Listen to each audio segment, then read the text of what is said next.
বৃষ্টির কারণে মাঝপথে বন্ধ রয়েছে কলকাতা নাইট রাইডার্স বনাম পাঞ্জাব কিংসের এই আইপিএল 2026-এর একটি গুরুত্বপূর্ণ ম্যাচ। সবাইকে সুখবর দিয়ে আবারও এক সম্পূর্ণ নতুন টাইমে লাইভ শুরু হয়ে যাচ্ছে এই কেকেআর বনাম পাঞ্জাব কিংসের ম্যাচটি বৃষ্টির নতুন নিয়ম অনুযায়ী। হ্যাঁ বন্ধু, আজকের এই ভিডিওতে আমরা চটপটভাবে দেখে নিব বর্তমানের লেটেস্ট ওয়েদার রিপোর্ট অনুযায়ী কলকাতার ইডেন গার্ডেনের ওয়েদার কেমন রয়েছে, এই ম্যাচটা এবার বৃষ্টির নতুন নিয়ম অনুযায়ী কোন নতুন টাইম থেকে কখন লাইভ শুরু হয়ে যাচ্ছে, কেকেআর ফ্যানদের জন্য কী সুখবর রয়েছে এবং বৃষ্টির আগে পর্যন্ত যেটুকু খেলা হয়েছে সেইটুকু ম্যাচের হাইলাইটসও দেখে নিব আজকের এই ভিডিওতে। তাই সবকিছু জানতে অবশ্যই দেখো পুরো ভিডিও। তোমার প্রিয় দলকে এই আইপিএল 2026-এ চ্যাম্পিয়ন রূপে দেখতে ভিডিওটিকে করে দাও মন থেকে একটা লাইক, এবং এইভাবে আরও কেকেআর ও আইপিএল 2026-এর সমস্ত আপডেট ভিডিও পাওয়ার জন্য এক্ষুনি করো চ্যানেলটিকে সাবস্ক্রাইব। তো বন্ধু, বর্তমানের লেটেস্ট ওয়েদার রিপোর্ট অনুযায়ী কলকাতার ইডেন গার্ডেনের ওয়েদার কেমন রয়েছে, বৃষ্টির খবর কি, ম্যাচটা এবার বৃষ্টির নতুন নিয়ম অনুযায়ী কোন নতুন টাইম থেকে কখন লাইভ শুরু হয়ে যাচ্ছে, কেকেআর ফ্যানদের জন্য কী সুখবর রয়েছে সেটা তো বলছি, কিন্তু বৃষ্টির আগে পর্যন্ত যেটুকু খেলা হলো সে কথা বললে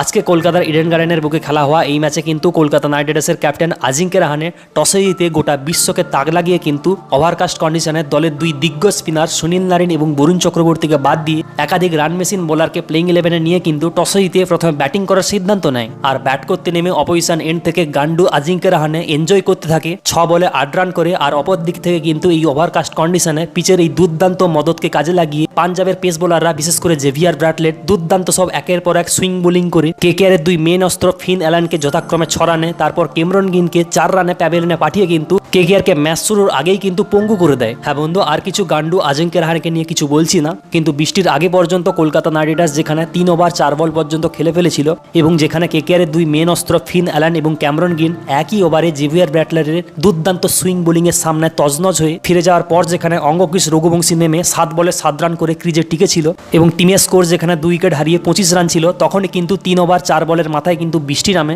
আর তোমাদেরকে যেরকমটা আগেই বলেছিলাম সেই ওয়েদার রিপোর্ট অনুযায়ী কিন্তু ম্যাচটা বন্ধ হয়ে যায়। হ্যাঁ বস, রাত্রি 8:55 থেকে কিন্তু ওভার কাটা শুরু হয়ে গেছে, যেখানে প্রতি 4 মিনিট অন্তর অন্তর একটা করে ওভার কাটা শুরু হয়েছে এবং যেখানে এই ম্যাচের কাট অফ টাইম রয়েছে 10:56 অর্থাৎ ম্যাচটাকে যদি 10:56 মধ্যে শুরু করা যায় তাহলে কিন্তু 5 ওভার করে একটা ম্যাচ আয়োজিত হবে। আর যদি বৃষ্টি না থামে এবং এই ম্যাচটাকে যদি 10:40 মধ্যে শুরু করা না যায় তাহলে কিন্তু এই ম্যাচটাকে কল অফ করে দেওয়া হবে, দুটো টিমকে কিন্তু একটা করে পয়েন্ট দিয়ে দেওয়া হবে। হ্যাঁ বন্ধু, বর্তমানে লেটেস্ট ওয়েদার রিপোর্ট অনুযায়ী কিন্তু বৃষ্টি থামলেও আবারও কিন্তু ঝেপে বৃষ্টি নামে এবং যা ওয়েদার রিপোর্ট বলছে রাত্রি 9টা 9:30 পর্যন্ত কিন্তু এইভাবে বৃষ্টি চলার সম্ভাবনা রয়েছে। তাই হাই পসিবিলিটি রয়েছে এই ম্যাচটা কিন্তু ভেস্তে যাবে। আর তেমনটা না হলে কিন্তু আমরা বৃষ্টির নিয়ম অনুযায়ী ডিএলএস মেথড অনুযায়ী কিন্তু ওভার কেটে অল্প ওভারের ম্যাচ কিন্তু আমরা দেখতে পাবো পুনরায়।